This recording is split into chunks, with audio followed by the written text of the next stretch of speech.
Muy buenas, muy buenas tardes, bienvenidos todos a este programa de asesoría legal en acción, emitido por Universal TV Digital. Me complace acompañarlos en esta tarde. Mi nombre es Alita Quintero y estaré conduciendo el programa con una de las invitadas más prestigiosas y destacadas de América Latina, la doctora Isabel Reca Barren.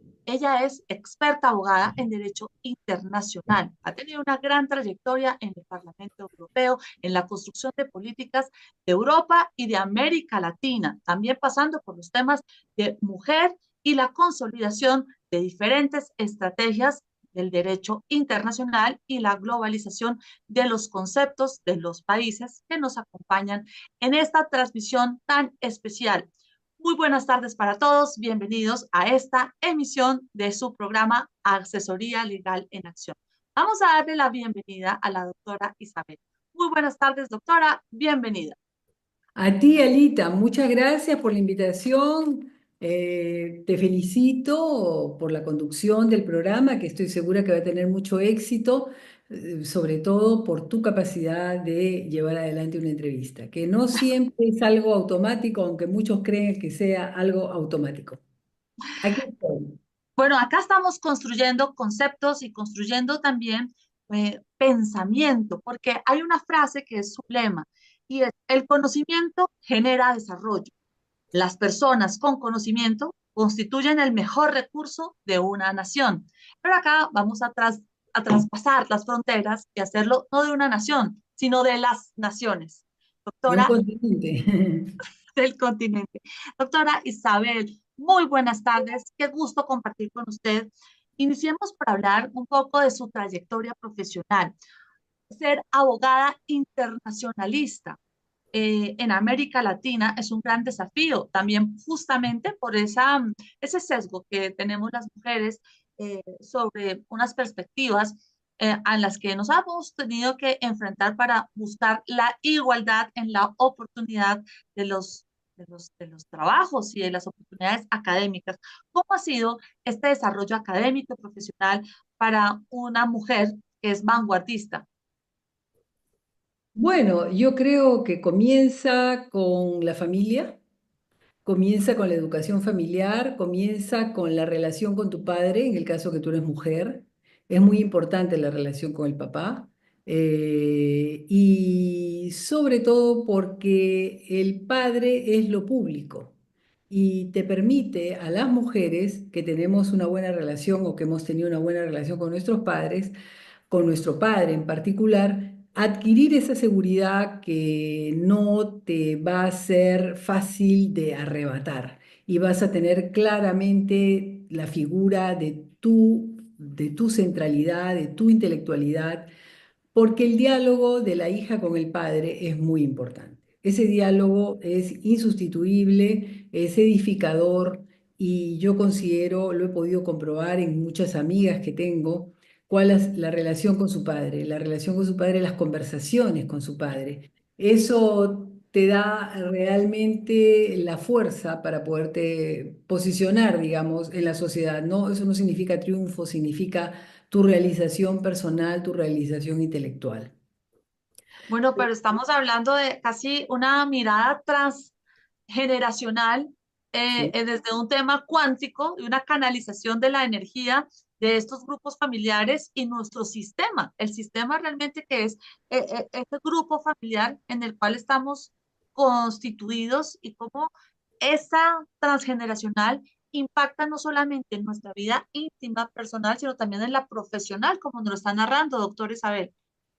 Así es, por eso es que tú ves tantas chiquitas abandonadas por el papá, familias donde el padre se va, y las niñas se quedan con la mamá temerosas, si tienen un hermano lo tienen que servir, y bueno, vienen esas disfunciones y vienen esas familias disfuncionales que lamentablemente si te tocó la mala suerte de hacer parte de una de ellas, puede ser que alguno considere que, no, que tú estás hecha para otro tipo de trabajos, no precisamente para el trabajo intelectual. Entonces son muchas capacidades perdidas, desperdiciadas, muchas chicas que en la busca de ese cariño salen en cinta y la cadena se empeora en vez de mejorar. O sea, de que hay muchas situaciones que yo creo que sería el caso de prevenirlas en nuestras sociedades latinoamericanas, donde predomina precisamente el abandono paterno y donde las niñas se sienten prácticamente abandonadas y luego salen en situaciones que les retrasan o muchas veces le impiden por siempre su actividad profesional. O sea, eso es importante y eso se repite en toda América Latina. Doctora Isabel, ya conociendo la buena relación que usted tuvo en su entorno familiar y con su padre, cuéntenos la inspiración, ¿de dónde viene? ¿De parte de su padre o de su madre para dedicarse al ejercicio del derecho y más que todo como una abogada internacionalista? Bueno, acá yo te debo de decir de que de parte de ninguno de los dos, porque mi papá quería que yo fuera economista como él. Y yo en realidad hubiera querido ser artista, ¿no? Me gustaba mucho el tema del arte, la pintura, dar forma, crear cosas. Pero luego descubrí el derecho como como el lugar donde tú podías hacer justicia, donde tú podías encontrar el justo equilibrio en las sociedades, donde tú podías encontrar el respeto, porque el respeto, por mucho que se hable de la naturaleza humana, en realidad, la naturaleza humana no basta, se necesitan las reglas escritas y esas reglas escritas son las que determinan precisamente que tú puedes hacer valer tu derecho y hacer valer tu derecho es precisamente el derecho. La jurisprudencia, los códigos, las normativas, los congresos, los poderes del Estado. Es toda una maquinaria que tienes que conocerla, que tienes que dominarla y te das cuenta que es mucho más grande que tú y que puedes tú también ser tan grande como son las normas. Es así como me embarqué en el estudio del derecho y bueno, yo soy sanmarquina, una universidad bastante con gran competencia. Tomé en consideración que al menos en mi época los chicos de los primeros puestos de todas las provincias peruanas entran sin dar examen, pero estamos hablando de los primeros puestos. O sea que chicos con mucha buena preparación y casi la mayoría en provincia le gusta la carrera del derecho porque precisamente también buscan hacer justicia, de alguna manera conocer las normas para poderse defender y defender muchas veces a sus comunidades, a sus pueblos. Yo, una chica de Lima, colegio de monjas, definitivamente me encontré en un ambiente totalmente diferente y me di cuenta que yo no conocía nada de mi país. Y fue realmente una gran oportunidad de tener compañeros que venían de situaciones bastante oprimidas, bastante diferentes. Y bueno, uno comprende que realmente el Perú es muy amplio, muy lleno de dificultades. No se puede hablar de injusticias porque puede ser que hayan desventajas, pero las injusticias tenemos que estar participando para que sean injusticias. Y para ello el conocimiento determina que las injusticias se evaporen. Es así como tuve mi estudio en San Marcos y mi tesis fue precisamente Derecho Internacional Privado. ¿Y por qué fue derecho internacional privado? Porque yo en esa época la comunidad andina se acababa, prácticamente tenía algunos años, y yo quería encontrar que hubiera algo más que una comunidad andina que aún no se entendía qué cosa es lo que quería. Entonces yo trabajé mucho el estatuto personal. El estatuto personal en el sentido de darme cuenta, un joven colombiano, cuándo es mayor de edad, cuándo puede suscribir un contrato, cuándo puede ir a votar, cuándo puede un joven chileno, un colombiano, un ecuatoriano, un peruano. Y es así donde me di cuenta, un venezolano, porque en esa época Venezuela hacía parte de la comunidad andina. Y me di cuenta pues que teníamos estatutos personales muy diferentes y que los estatutos personales a su vez determinaban también diferentes derechos. Y eso fue interesante porque fue el primer trabajo que hice comparativo para darme cuenta que no obstante se hablaba de una comunidad andina donde no todos éramos iguales, sino todos partíamos de de un mismo nivel de mayoría de edad, de un mismo asunción de derechos, porque un joven de 18 años no era lo mismo que un joven de 21 años. Entonces, incluso para casarse, incluso para adquirir propiedades, incluso, repito, para votar. Entonces, para ser senadores, para ser diputados, para candidarse en una elección. O sea, cambiaba mucho el panorama entre todos los 5 países fundadores de la comunidad andina. Luego tuve la oportunidad de viajar a Europa y me entusiasmé bastante con con el estudio, con el trabajo que había. Eh, Son mucho mayores que nosotros, son más viejos que nosotros, las guerras avejentan mucho, las guerras maduran a las personas, son como si tú tuvieras en tu casa, pues una familia de 20 personas comienzan a morir por diferentes circunstancias y las muertes y las dificultades, la falta de comida, la falta de tantas cosas, las traiciones, hacen que las personas maduren más rápidamente que quienes nos encontramos en un país pacífico, en un país tranquilo, un país generoso, una naturaleza generosa.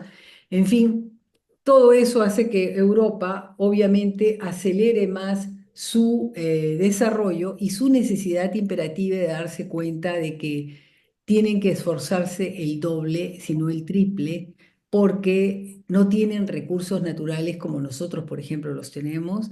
Tienen que todo basarlo en sus conocimientos y el basar el desarrollo en el conocimiento es algo magnífico. Porque eso es algo que nadie te lo quita, ¿no? No lo estás pidiendo a nadie, es algo que es la elaboración del pensamiento, es la elaboración de las ideas. Y eso es muy bueno porque las ideas circulan y toda la colectividad se apropia de estas ideas. Nosotros lamentablemente en América Latina todavía estamos en una posición de sufrimiento, pero la gente no reacciona mucho, no toma el problema en sus manos, no hay propuestas, no hay organizaciones de ciudadanos bajo la forma de la sociedad civil activa, organizada, que proteste, que presente alternativas, que presente denuncias. Hay muy poco de todo eso. Todo eso ya se da desde hace muchos años en Europa porque precisamente la vida los ha hecho más maduros, menos ilusionados en la bondad y que las cosas vayan a caer del cielo. Nada cae del cielo, todo se construye, todo se elabora, todo se trabaja, todo se inventa. Y eso es lo que me fascinó muchísimo. O sea, yo estaba yendo prácticamente a una sociedad de 100 años más de la que yo vivía acá en Lima, que todavía se vivía verdaderamente en un ambiente tranquilo. Se había hablado algo de terrorismo, pero en realidad era maldad entre ciudadanos peruanos entre sí que estaban buscando eliminar una facción a otra, ¿no? Pero eran todavía maldades. Pero las guerras mundiales pues son destrozos totales. Acá lo que se destrozaba eran las torres de alta electricidad, ¿no? Allá se ha destruido patrimonio, se ha generado realmente una debacle.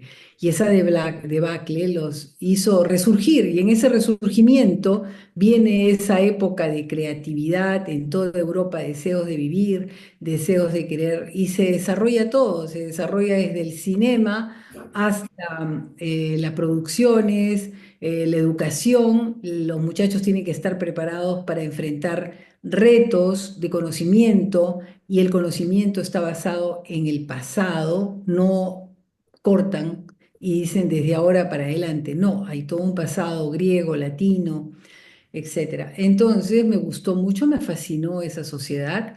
eh, Me gustó mucho ver que las personas tenían un individualismo colectivo, la capacidad de poder transformarse y quise estudiar ahí.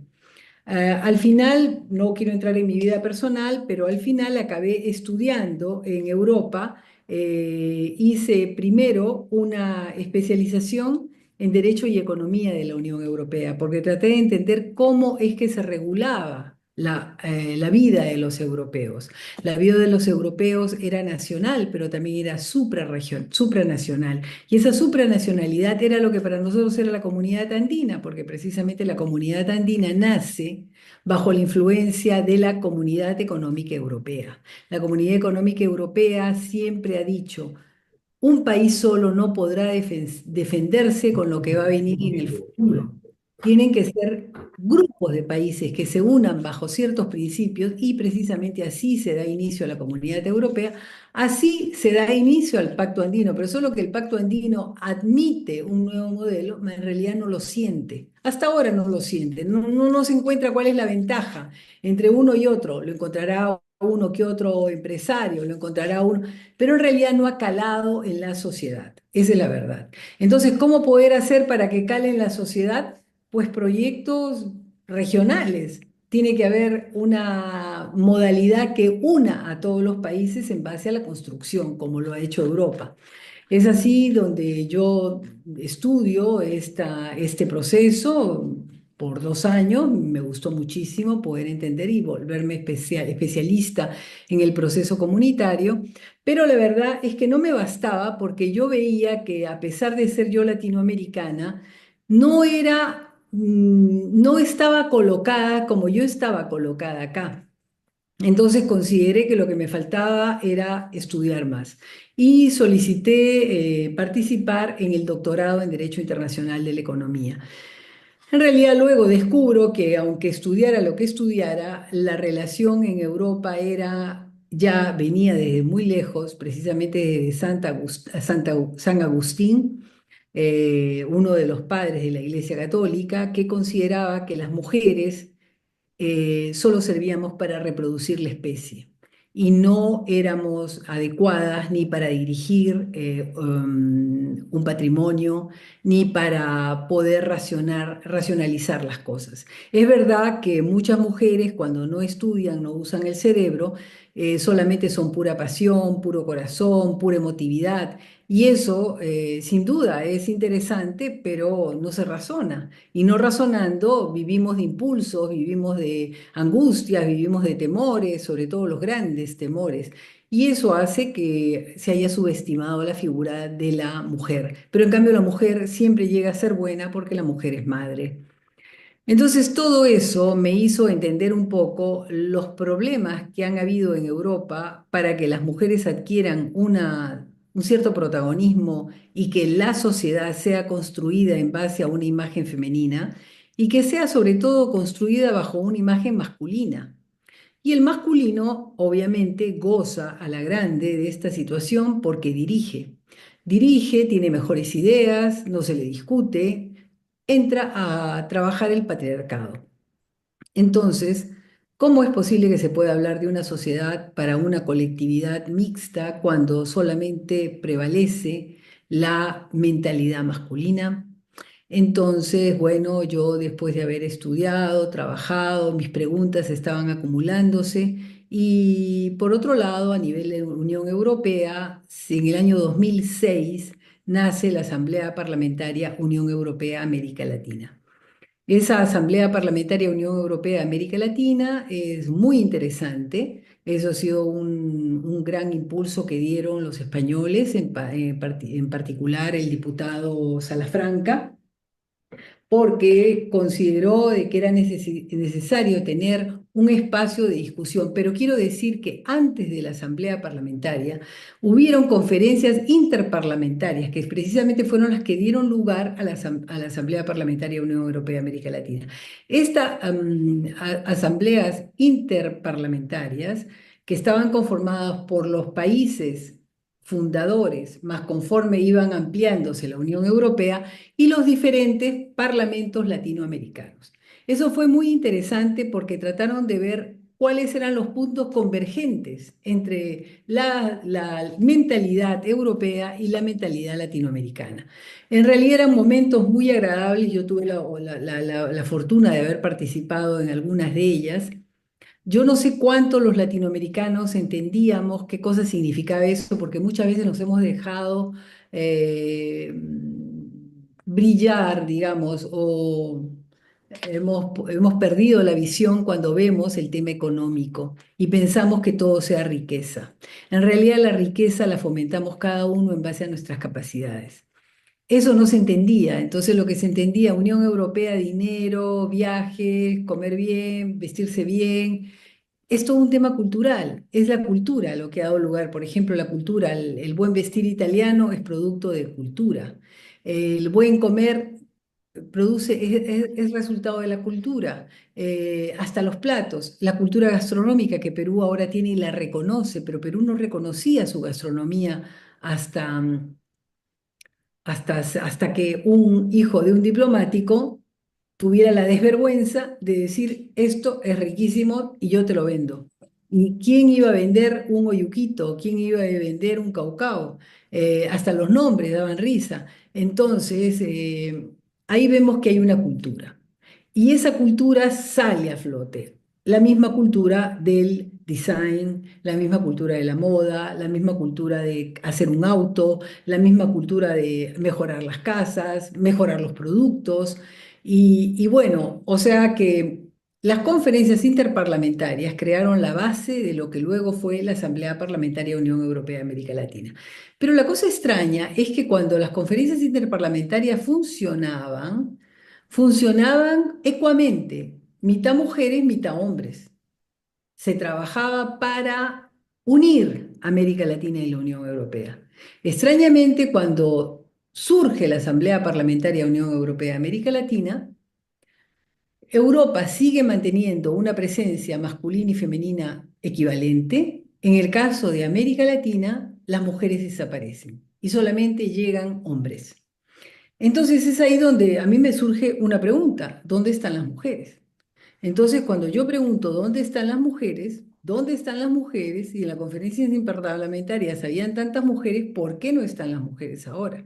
Y es ahí donde prácticamente con mucho cariño la Asamblea Parlamentaria Euro-Latinoamericana, que estaba conformada por amigos, porque ya al final uno se acaba siendo amigo y en esa época era todo menos jerárquico, nos acompañábamos prácticamente en esa aventura de las conferencias interparlamentarias que luego pasaban a ser la Asamblea Parlamentaria Unión Europea América Latina, que luego América Latina iba a ser igual a la Unión Europea. Había tanta ilusión de por medio. Entonces, cuando yo comienzo a preguntar, ¿y dónde están las mujeres? ¿Dónde están las mujeres? Me hacen un reto y me dicen, mira Isabel, haz una propuesta formal, la vas a presentar en el Parlamento, a la Asamblea Parlamentaria, y si es que ellos la aprueban, ok, pero te advierto que si no la aprueban, tú no vuelves más a hablar de mujeres en esta sede. Bueno, yo preparé mi trabajo acerca de los puntos convergentes y llegué a una conclusión. De tanto que las europeas y las latinoamericanas no navegábamos en aguas muy limpias. Navegábamos en aguas tormentosas donde cuando querían tú estabas presente y cuando querían tú desaparecías. Por lo tanto, las parlamentarias europeas, cuando servían, estaban ahí. Las latinoamericanas venían una sola vez como favor a las reuniones, ya sean en Panamá, sean en Europa, donde sean, y después los viajes se los hacían los señores. Entonces, yo presenté ese trabajo, haciendo ver que las europeas y las latinoamericanas nos necesitábamos y que solamente uniendo la visión femenina occidental podíamos incidir, no estoy diciendo cambiar, incidir en lo que puede llegar a ser una sociedad que tenga la visión femenina y la visión masculina. Obviamente cautivó esta perspectiva porque yo no estaba yéndome contra los hombres, estaba más bien diciendo, hagamos las cosas juntos, ¿no? Escúchennos, también tenemos una opinión. Y es así como nace el Foro Euro-Latinoamericano de la Mujer en el año 2009 y precisamente 10 años después yo lo dejo. ¿Qué pasa en esos 10 años? En esos 10 años, primera cosa, se admiran, porque es la primera vez que en una asamblea parlamentaria hay un espacio dirigido a conversar sobre el tema de las mujeres. Pero así como también avanzamos, incluso la señora Catherine Ashton ve que ha sido la segunda presidenta, la segunda encargada de las relaciones exteriores de la Unión Europea, se entusiasma por nuestro espacio creado.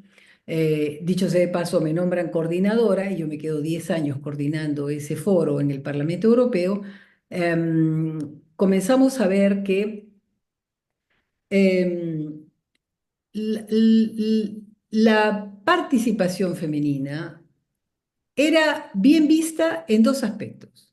Hablemos de economía, hablemos de política, pero no hablemos de violencia de género. Entonces, ahí vimos que había un pecado compartido por muchísimos hombres que no querían que este tema se tocase, porque ese tema era precisamente o la válvula de escape en muchas relaciones, o era la razón por la cual la mujer estaba siempre sometida, porque tú puedes pegarle a una persona una vez, le pagas dos veces, la tercera vez ya no habla. Entonces, esa violencia, cómo poderla tocar, hemos tenido que esperar años para que esa violencia se tocase. Pero a su vez, si por un lado tuvimos esta situación, se hable de todo menos de violencia. La señora Catherine Ashton nos apoya y dice hay que crear un espacio de discusión Europa, América Latina de mujeres, que las mujeres se unan y que discutan el tema del trabajo, el tema de lo que las aflige, cómo poder mejorar por base a legislaciones. En realidad tuvimos acá el problema de que muchos se querían adueñar del producto. Yo siendo representante de la sociedad civil, no siendo política, no tenía la suficiente fuerza para imponerme. Además, debo de decir que no es fácil entender los juegos políticos. Eso por un lado. Por otro lado, también notamos que en esa época ya estaba surgiendo Evo Morales con mucha fuerza. Estaba surgiendo el de Ecuador, Correa. Estaba surgiendo Chávez. Estaba surgiendo Ortega, Nicaragua. Y entonces ellos comienzan a ver que ese es un espacio interesante y comienzan a mandar a sus políticas que no tienen idea de nada y las mandan para que llenen espacios y para que reclamen que ese espacio tiene que ser de la izquierda. Algo que nació equilibrado, ecuánime, con el deseo de prosperar, de generar desarrollo, se vuelve peligroso.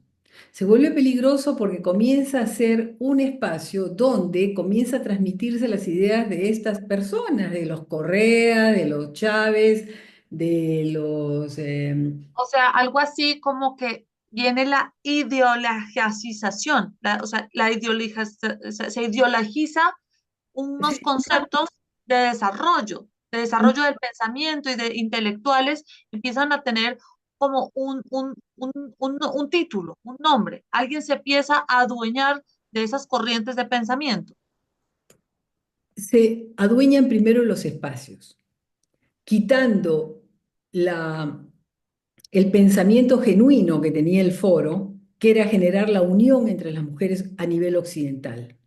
Que entre las mujeres se discutiera de estos temas, se hablara de estos temas y tratemos juntas de ayudarnos mutuamente, sabiendo que ninguna está en posición superior a la otra, primera cosa. Esto es aprovechado por estas mujercitas que no podían viajar porque si no tenían una razón, ¿para qué vas a viajar? Entonces, ocupan estos espacios y comienzan cada una de ellas a hacer proselitismo de sus realidades, porque nuestro querido presidente Correa, porque nuestro querido presidente tal, porque nuestro presidente Ortega, entonces comienzan a hacer Política. proselitismo política en un ámbito donde se tenía que hablar de mujeres, estamos hablando de hombres, de lo bueno que eran estos hombres. Obviamente había una presidenta europea y una presidenta latinoamericana. La primera presidenta era una señora portuguesa, Edith Estrella. Inmediatamente se propuso una hondureña. La hondureña entró y obviamente ella ya quería entrar porque todas quieren figurar en el ambiente de este grupo de Sao Paulo, ¿no? Estamos hablando de Lula, estamos hablando... Era una época pues que creció desproporcionadamente la izquierda, ¿no? Y ellas, todas ellas, están buscando un lugar bajo el sol. Y la verdad que el lugar bajo el sol, ninguna lo tuvo, pero destruyeron el foro de la mujer. Lo destruyeron en el sentido de que lo desarticularon. Yo definitivamente tenía poco para discutir con una diputada que no tenía voluntad de que la cosa continuase. Y las peores fueron las centroamericanas. Yo tengo que decir eso, que fue lamentable lo que mi profesor en universidad decía, las republiquetas, pues esas republiquetas son terribles porque cada uno de ellos tiene un voto en las Naciones Unidas y cada uno de ellos es un país. Sin embargo, ese pequeño grupo de gente puede alterar enormemente el camino de las cosas, o sea, dejarlas entrar es un riesgo enorme. Y así fue.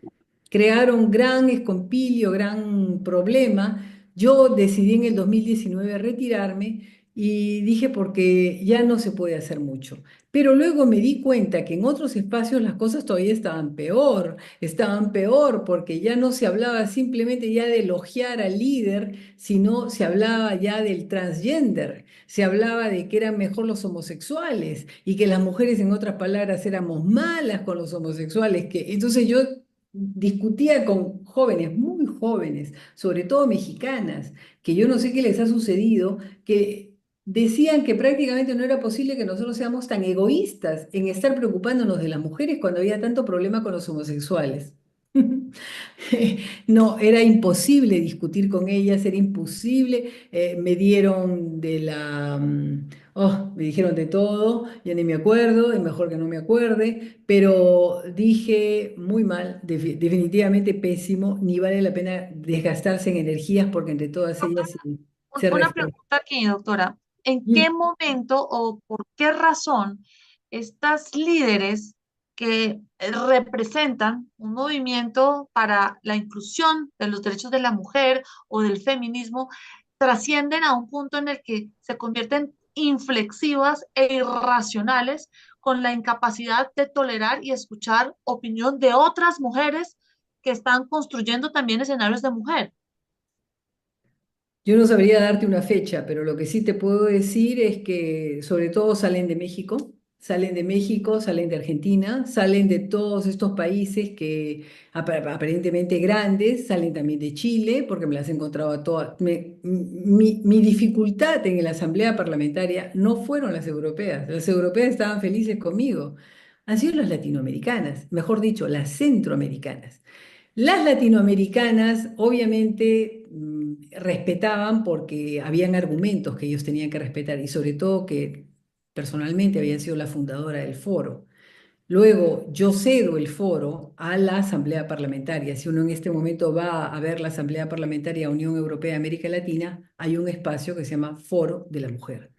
Ojo que este Foro de la Mujer hace 2, 3 años sufrió un ataque que quisieron cambiar el nombre de Foro de la Mujer por Foro de las Diversidades, a lo cual inmediatamente yo lo supe, y es acá donde uno ve la pusilanimidad prácticamente de la ignorancia latinoamericana. Yo inmediatamente me comuniqué con las dos presidentas eh, y les dije, miren qué está pasando esto, el foro. A mí muchas veces me dijeron, ¿por qué lo llama Foro de la Mujer? Porque la mujer se llama simplemente mujer. O sea, no hay otro término para definir a una mujer si no fuera una mujer y a un hombre como es hombre. O sea, lo demás no existe, lo demás son derivados y voluntades personales. No hay dos géneros, hombre y mujer. Ya ahí empezamos a tener dificultades.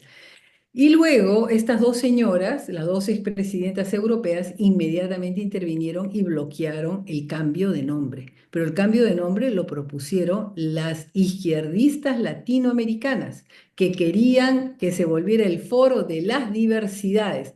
Yo no sé si habrían fondos, yo no sé si buscaban fondos, yo no entiendo qué cosa querían, pero fue bastante ardua la lucha. O sea, esto para explicar cómo en estos 10 años yo vi de una situación próspera, llena de ilusiones, con grandes cambios, de repente una crisis enorme. ¿Por qué? Porque el mal se hizo presente para malograr, ya sea todos estos dictadores latinoamericanos, como también todo lo que viene a ser el transgender y todo lo que viene a ser la ideología del género, donde destruyeron hasta incluso el feminismo. porque ya el feminismo se volvió cualquier cosa y no podría ser. O sea que lo mejor era retirarse, porque quedarse ahí es mejor que ellos hicieran lo que quisieran y a ver hasta dónde llegan. No llegaron a nada.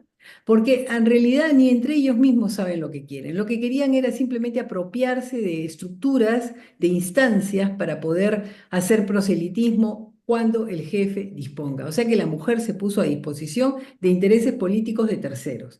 O sea, esto para poder decir lo que yo testimonio que ha sido de esa manera. Luego, como fundadora del Foro Latinoamericano de la Mujer, he participado en algunas reuniones de la Fundación EULAC. Y en la Fundación EULAC, ahí es donde pude encontrar a todas las mexicanas, también colombianas, brasileñas, chilenas, gente muy joven, es lo más lamentable. Gente que no sabe lo que significa tener un hijo, gente que no tiene idea de lo que significa familia. Personas que yo pienso que vienen de familias bastante disfuncionales y esa es una cosa muy grave en América Latina. El hecho que nosotros tenemos tantas familias disfuncionales hace que los hombres sean violentos porque no tienen una imagen paterna. Las mujeres tampoco tienen el diálogo necesario con el padre. Entonces se vuelven mujeres inseguras, madres solteras, situaciones de mujeres maltratadas y luego la cantidad enorme de feminicidios. O sea que vemos que la disfuncionalidad latinoamericana parte de la familia. Y eso es muy abundante en comparación a las familias funcionales y al orden constituido de una sociedad. Doctora Isabel, tal vez por esa inmersión de tanta mujer tan joven, como usted lo menciona, que no tiene conocimiento de tener un hijo, de una familia, de una estabilidad o de un núcleo básico de la sociedad, de ahí podríamos interpretar que viene esta corriente sobre la autonomía corporal de las mujeres, que redunda en una autonomía económica y política para buscar la igualdad, supuestamente. No, la autonomía del cuerpo es en realidad es una reacción ante el patriarcado cuando el hombre determina qué cosa es lo que tiene que hacer la mujer. No tienes que salir, la controla. Entonces ahí viene también el tema del aborto. Es otro gran Es tema, la pero autonomía. que no se origina ahora. El aborto se origina hace muchos años, decenios y que viene a ser prácticamente un tema de defensa de la decisión de las mujeres, ¿no? Pero luego, conforme van avanzando los abortos, también avanzan los feminicidios. Entonces, yo ahí hago una analogía preocupante porque digo, ¿cómo podemos las mujeres reclamar tanto a los feminicidas cuando somos nosotros las que matamos a una criatura en el vientre? O sea, tenemos realmente dos pesos, dos medidas. O sea, habría que haber mucha educación para que las mujeres asumamos el sentido de la responsabilidad que tenemos que mejorar la sociedad. No digo cambiarla, mejorarla, pero ¿cómo la vamos a mejorar si las mujeres luego, como estas centroamericanas, se pusieron al servicio de sus gobernantes de turno para poder tener un lugar bajo el sol y al final no tuvieron nada y hasta las expulsaron del partido? O sea, el ponerse a disposición de un hombre para que tú puedas pensar tú que te va a premiar dándote un cargo es absurdo porque nadie te va a regalar nada. Tú lo que vas a hacer es ganarte tu espacio personalmente, así como te lo estás ganando tú, como me lo he ganado yo y como se lo gana todas las mujeres normalmente. Nada regalado viene realmente con los accesorios. Viene un regalo, te posicionan y luego ahí quedas, ¿no? O sea que esa situación yo luego la he podido ver, repito, en la Fundación EULAC. ¿Y qué cosa es la Fundación EULAC? La Fundación EULAC es una estructura creada precisamente por la Unión Europea para poder generar unión, para dar sostén, para dar apoyo a todas las acciones de las asociaciones, y ahí vienen las asociaciones de muchachas jóvenes dirigidas por personas adultas, donde las reúnen y les meten estas ideas del transgénero y cosas varias, y ellas obviamente anotándose entran por todos los lados. Y cuando entran por todos los lados, te discuten el hecho que tú seas mujer y que seas egoísta. Porque tú no debes de ser egoísta, tú tienes que pensar en los homosexuales, tienes que pensar en los transgender. Yo dije, perdóname, la pobreza es mujer, Y yo me preocupo por las mujeres porque no quiero que las mujeres sean pobres. Yo quiero que las mujeres incidan en el pensamiento de la sociedad. Ah, no, tú eres muy egoísta, tú eres patriarcal, tú eres, un poco más me dijeron virreinal. O sea que ya yo era de lo más anticuado que había y definitivamente cuando te comienzan a dar calificativos es mejor también retirarse, dejarlas hasta que se agote. Pero hay que crear fuerzas diferentes, hay que crear sinergias diferentes. ¿Por qué? Porque si las mujeres no nos valoramos nosotras mismas en nuestra fuerza, nosotros somos la columna de una sociedad. Si la sociedad no se sostiene por las mujeres, va a tener siempre el patriarcado. Y lamentablemente el patriarcado no llega a sentir ni a ver lo que una mujer ve y siente. Y ese es nuestro aporte. Nuestro aporte es poder colaborar en mejorar las cosas. Por ejemplo, nosotros tenemos una presidenta que es la mano larga de otros. Y eso es una cosa lamentable, porque esa señora no piensa por sí misma. Si esa señora pensara por sí misma, no sería tan egoísta. En cambio, lo es, ¿por qué? Porque precisamente responde a otros intereses, responde a mantenerse en el poder y tiene que alimentar a todo un grupo de gente y pues yo te doy, tú me das, yo te doy, tú me das, yo te doy, tú me das. A ese punto, ¿cuál es la idea genuina de su posicionamiento en el poder? No se sabe. O sea que ese es el tema. Doctora Isabel, es Mm. un gran aporte el que usted ha hecho y una gran contribución para buscar esa unión, ese equilibrio entre las mujeres de Europa y de América Latina, confluyendo en este foro y participando activamente. En nombre de las mujeres de América Latina, me gustaría extender mi sincero reconocimiento y agradecimiento por lo que usted hizo de manera muy consciente, intelectual y académica. Lamentamos pues el desenlace que nos está narrando de los años más recientes en los que esta inversión de la política o de la ideología de izquierda se apropian y se adueñan de estos espacios de participación, que hoy trasciende algo que aún es mucho más complicado y muy grave, y es, por ejemplo, la forma en que competimos las mujeres en diferentes escenarios académicos, intelectuales, incluso de concursos para acceder a puestos públicos, y son privilegiados no las mujeres, sino personas que pertenecen al género masculino, pero que han hecho la conversión o están en un proceso de transformación al sexo femenino. Entonces, nuestra propia competencia ya no es con los hombres enmarcados pues en el género masculino, sino con hombres transgénero con los que nos estamos viendo incluso sometidas o por debajeadas, porque las competencias para acceder a cargos públicos privilegia a quien está en estas condiciones de población que se privilegia frente a las mujeres. ¿Qué opina Porque usted de ese aspecto? se presentan como minorías y en realidad adquieren posicionamiento por medio de las agrupaciones, asociaciones. La asociación, en vez de ser benéfica acá, se está volviendo pues una banda de gente que tiene objetivos muy claros, van adelante con sus ideas y yo pienso que lo mejor que se puede hacer en todo esto es espacios como este para poder ayudar a otras mujeres a que no caigamos en ese chiste y más bien, y no debes de competir con un transgender, absolutamente. Absolutamente, tú no tienes nada que hacer con él. O sea, en esto hay que ser muy clara y determinada, porque si no, verdaderamente ya vamos. Hace poco ha habido acá un intento de hacer una obra de teatro donde se discutía si la Virgen María realmente era Virgen María y si verdaderamente Jesús había tenido como madre a la Virgen María. O sea, hay la capacidad, lo más fuerte que hay en el mundo son las mujeres.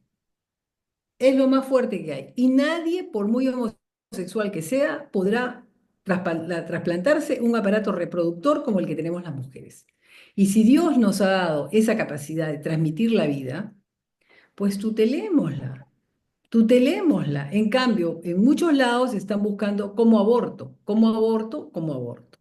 O sea que habiendo tantas modalidades para poder evitar el embarazo, sin embargo, estamos en unas circunstancias bastante raras y yo creo que es un poco el decaimiento de valores de las mismas mujeres. O sea que acá habría que trabajar mucho con las mujeres para darnos el valor y y obviamente trabajar con la familia, porque una familia disfuncional da este tipo de resultados. Porque Doctor, no... me gustaría Mm, Doctor, me gustaría sí, comentarle, como lo que ocurre en mi país actualmente, se han incrementado las leyes para penalizar todo lo que tiene que ver con la violencia animal. Entonces, quien ejecuta un acto de violencia o de crueldad sobre los animales, incluso también actos sexuales con animales, ahora mm, se ha incrementado toda la mirada de la judicialización para estas personas, pero incluso hasta se ha judicializado la pesca deportiva, porque la pesca deportiva es torturar y quitarle la vida a un ser sintiente. claro.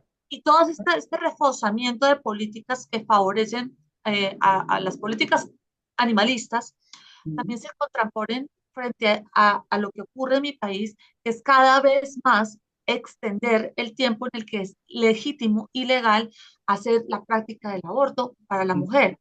Entonces, mm, todo es contradictorio, cómo se busca una lucha frontal claro. contra quien haga un mal, lesione o afecte a los animales, pero cada vez ampliamos más los términos para poder para que sea legal y legítimo la práctica del aborto. Esto ocurre en mi país, pero también me gustaría conocer su perspectiva desde otros países en América Latina.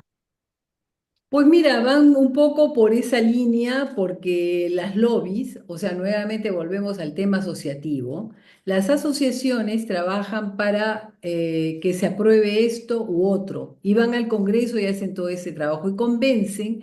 Y muchas veces el convencimiento no es necesariamente intelectual, son favores, favores suaves, favores grandes, favores pequeños, de tal manera que la persona... el legislador se vuelve un elemento de perturbación del desarrollo de una sociedad. Eso es lo que está pasando.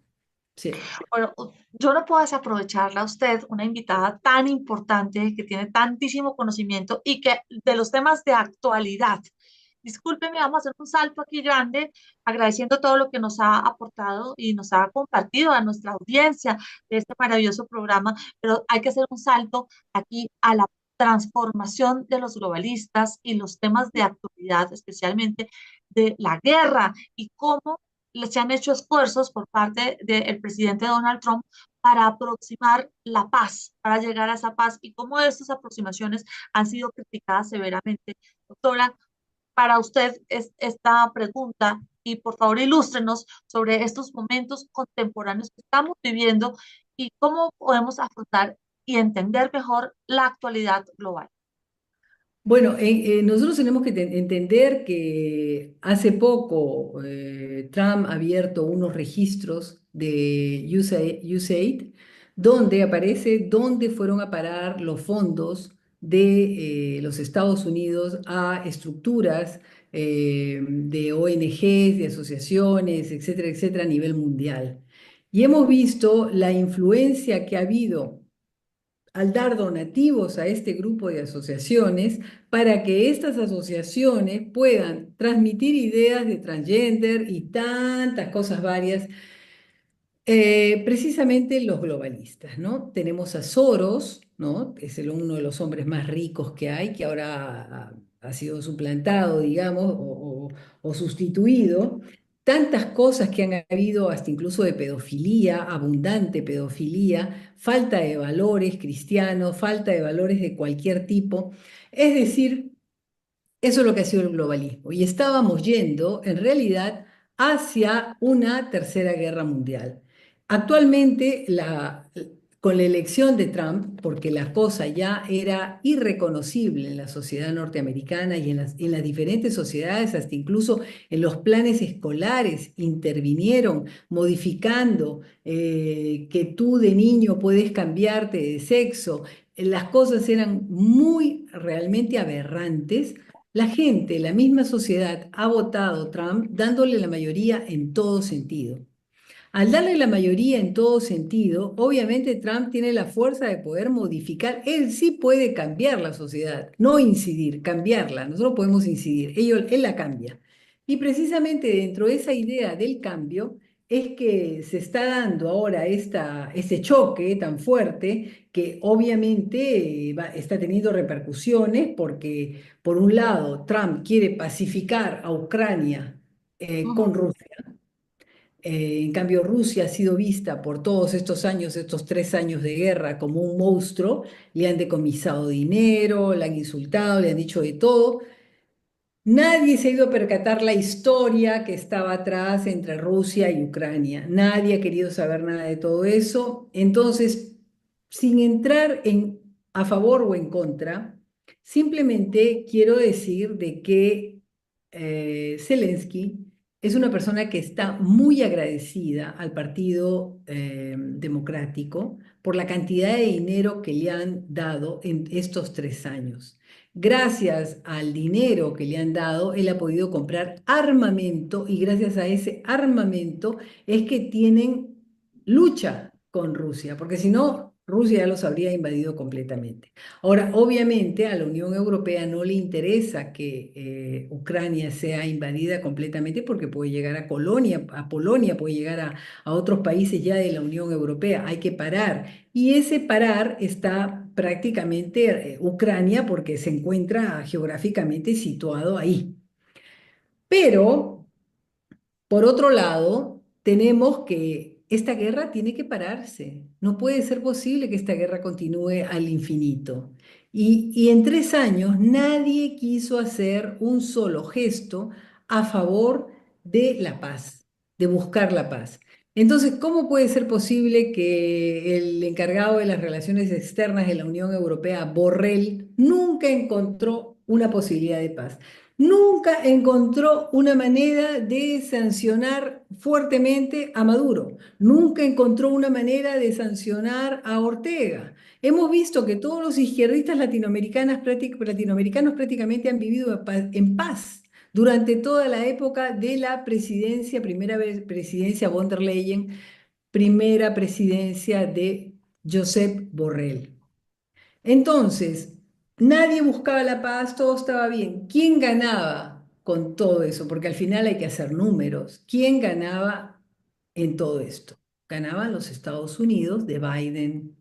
Ahora, Biden dice Trump dice haber dado Estados Unidos a Zelensky 500.000 millones de dólares. Sin embargo, Zelensky dice, a mí solamente me llegó 150.000 millones de dólares. Entonces ya vemos ahí que si en este momento se hace una paz, va a haber una auditoría.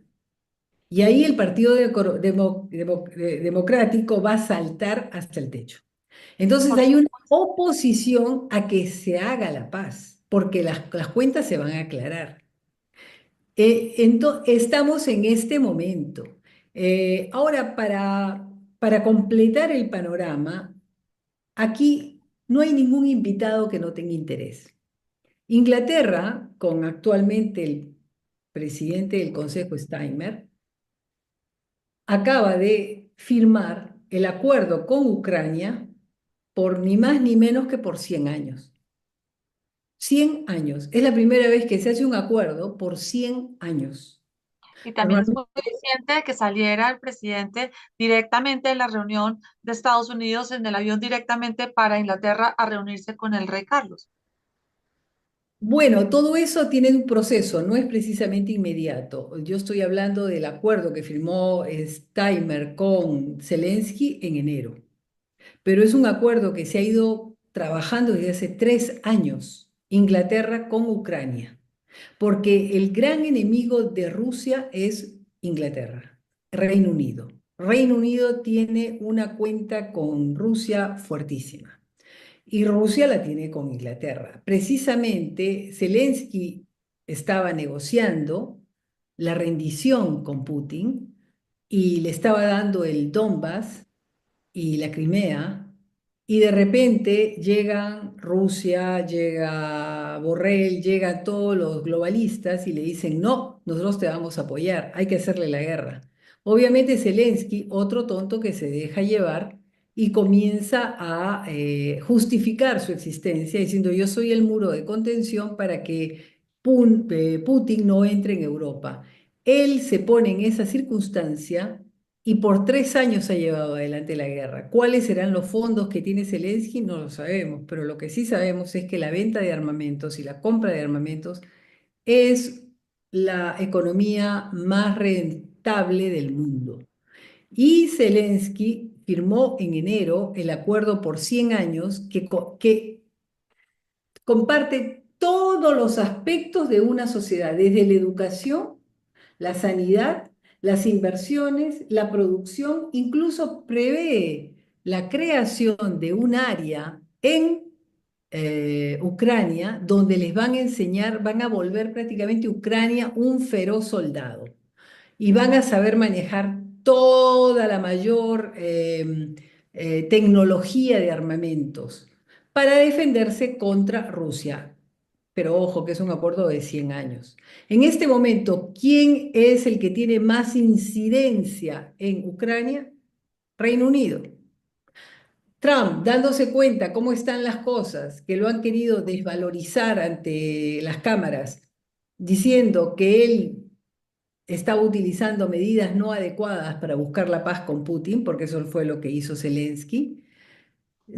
Trump le ha concedido o lo ha nombrado a Steinmeier de Inglaterra el coordinador de la solución entre Ucrania y los países europeos con Rusia. Y él se ha un poco retirado. Obviamente, la Unión Europea no tiene capacidad para defenderse con Rusia, porque no tiene el ejército europeo, porque hay competición entre los 27 países de la Unión Europea, no hay una unidad, no hay. No la hubo durante la Primera Guerra Mundial, no la hubo en la Segunda Guerra Mundial, ahora estamos a vísperas de una Tercera Guerra Mundial, pero tampoco hay unidad. Y esa falta de unidad europea significa desconfianza. ¿En qué sentido significa desconfianza? Si yo quiero armar un ejército europeo, ¿no? Ese ejército europeo tiene que tener un general, uno solo, y tiene que tener un comando.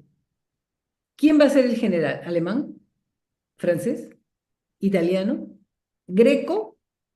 Ante la dificultad de entender quién va a ser el que va a dirigir, ¿m? No se ponen de acuerdo. Y no se van a poner de acuerdo, porque eso de ceder la dirección de la defensa europea a un francés o a un alemán o a un portugués, no, los demás países no están de acuerdo. Entonces, el ejército europeo es difícil que surja, por lo tanto, Steinmeier ha propuesto crear un frente de defensa para reforzar la posición de Ucrania ante Rusia, ignorando a la OTAN, a la NATO. Ignorándola significa que Estados Unidos es más fácil que se vaya que se quede. Y entonces la mayoría de países europeos considera que Estados Unidos tiene que quedarse. ¿Por qué? Porque Estados Unidos desempeña ese rol supranacional de árbitro, porque precisamente Estados Unidos los salvó de la guerra a todos, en la Primera y la Segunda Guerra Mundial sobre todo. Entonces, eso no se lo va a quitar nadie a Trump. Ese es su derecho, no Trump, Estados Unidos. Y entonces, Unión Europea no puede estar sin Estados Unidos. Entonces ya vemos que Steinmeier, en cambio, prefiere crear una nueva fuerza del ejército junto con Francia. Y esa nueva fuerza, Italia le ha dicho, mis soldados no van. Y otros países también han dicho, mis soldados no van, porque estamos contribuyendo a que se desarme la OTAN. Y la OTAN no se debe desarmar. Luego hay un artículo, que es el artículo 5 de la OTAN, que es muy interesante porque habla, agredes un país de la Unión Europea o agredes a un país miembro de la OTAN, tú estás agrediendo a todos. Y todos se te van a ir encima, ¿ok? Ucrania no hace parte de la OTAN. Se quiere que haga parte de la OTAN. Pero hacer parte de la OTAN es traicionar el acondicionamiento de Putin con los países que han sido ex Unión Soviética, que no deben hacer parte de la OTAN. O sea que ahí tenemos otra dificultad legal. O sea que hay una situación que solamente la inteligencia podrá ayudar a que estos hombres, y lamentablemente hombres, lo que nos dice que las mujeres hemos avanzado poquísimo, porque las mujeres no estamos en ningún lado. La que está nuevamente es la von der Leyen, que es la mano larga de alguien, de un grupo, puede ser World Economic Forum, puede ser Biden, puede ser, no se sabe quién, porque nadie hace ver quiénes son sus mandantes. Esas son las circunstancias en las cuales actualmente nos encontramos y por lo tanto pienso que tenemos que tomar conciencia, volviendo al inicio, que las familias tienen que ser un poco más organizadas para dar hijos funcionales y esos hijos funcionales puedan crear una América Latina, esperamos, un poco más ecuánime, porque sin mujeres no hay desarrollo. Estamos viendo que los hombres hacen guerra y les encanta la guerra y pueden guerrear al infinito. Es algo que los gasa, los vuelve felices. Nosotros tenemos que ver la manera de influir para evitar que se llegue a esas confrontaciones. Y eso solamente es la inteligencia, eso solamente es la capacidad de pacificación, de resolución de conflictos. Puede resolver conflictos un muchacho o una joven que sale de una familia disfuncional, que tiene ya problemas de relación con sus familiares. Es bien complicado. Entonces, es esto lo que nosotros tenemos que entender en América Latina, que la familia es el núcleo de nuestra riqueza. ¿M? Y si los muchachos y las chicas se van quedando en el camino, es como una pirámide. Somos tantos en la base y después poco a poco, pues son pocos los que llegan a la punta. ¿Ah? Son muy pocos. Y esos pocos que llegan a la punta son los que al final puede ser que sean ambiciosos, malfuncionales, personas que no precisamente gozan de buenos sentimientos. Y lo estamos viendo en todos nuestros países. En Colombia lo vemos con Petro, acá en el Perú lo vemos con la Boluarte. Y lo vemos en otros más, o sea, estamos viendo de gente disfuncional que pretende una sociedad disfuncional sin serlo, ¿m? Sin serlo. O sea que a la mayoría de personas equilibradas, ecuánimes, nos choca que haya, por ejemplo, Petro, que haya estado en clínica, no se sabe qué pasó, que su esposa tenga tal tendencia, que él tenga otra, o sea... ¿Eso es lo que ha elegido el pueblo colombiano? ¿O el pueblo colombiano se ha encontrado de repente con una situación de este tipo y qué cosa va a hacer? ¿Ese es el reflejo de toda la sociedad colombiana? Claro que no. Entonces, esto es lo que hay que tratar de trabajar, de que hay una alternativa importante y esa alternativa es constructiva.